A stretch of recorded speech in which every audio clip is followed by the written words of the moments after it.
దేశవ్యాప్తంగా జరగనున్న జనాభా లెక్కల సేకరణలో భాగంగా మే 1వ తేదీ నుంచి నర్సీపట్నం మండలంలో నివాస గృహాల వివరాల సేకరణ కార్యక్రమం చేపట్టేందుకు అవసరమైన అన్ని చర్యలు తీసుకున్నామని నర్సీపట్నం మండల తహసీల్దార్ ఎం రామారావు తెలిపారు.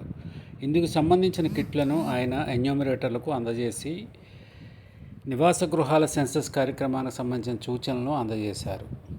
ఇంటింటికి వెళ్లి నివాస గృహాల వివరాలు సేకరించే కార్యక్రమం మే 1వ తేదీ నుంచి 30వ తేదీ వరకు కొనసాగుతుందని, ఈ కార్యక్రమం కోసం ఇంటింటికి వచ్చే ఎన్యూమరేటర్లకు ప్రజలు సహకరించి పూర్తి వివరాలు అందజేయాలని ఆయన ఈ సందర్భంగా కోరారు.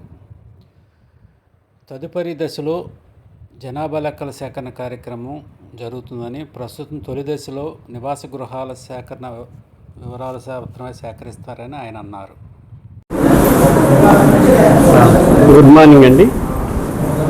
భారతదేశ జనాభా లెక్కల కార్యక్రమం 2027లో భాగంగా ఈరోజు నర్సీపట్నం మండలంలో ఎన్యూమరేటర్స్ అందరికీ కూడా జనాభా లెక్కలు సేకరించుకు వెళ్ళేటటువంటి ఎన్యూమరేటర్లకు కిట్లు పంపిణీ చేయడం జరిగిందండి.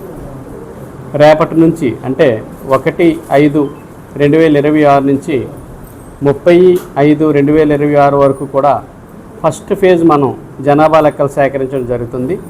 ఇందులో భాగంగా మా ఎన్యూమరేటర్ అందరూ కూడా ఫీల్డ్కి వెళ్ళి ఫస్ట్ హౌస్ లిస్టింగ్ బ్లాక్స్ తాలూకా బౌండరీస్ని అన్నీ నిర్ధారించి హౌస్ లిస్టింగ్ చేపడతారు.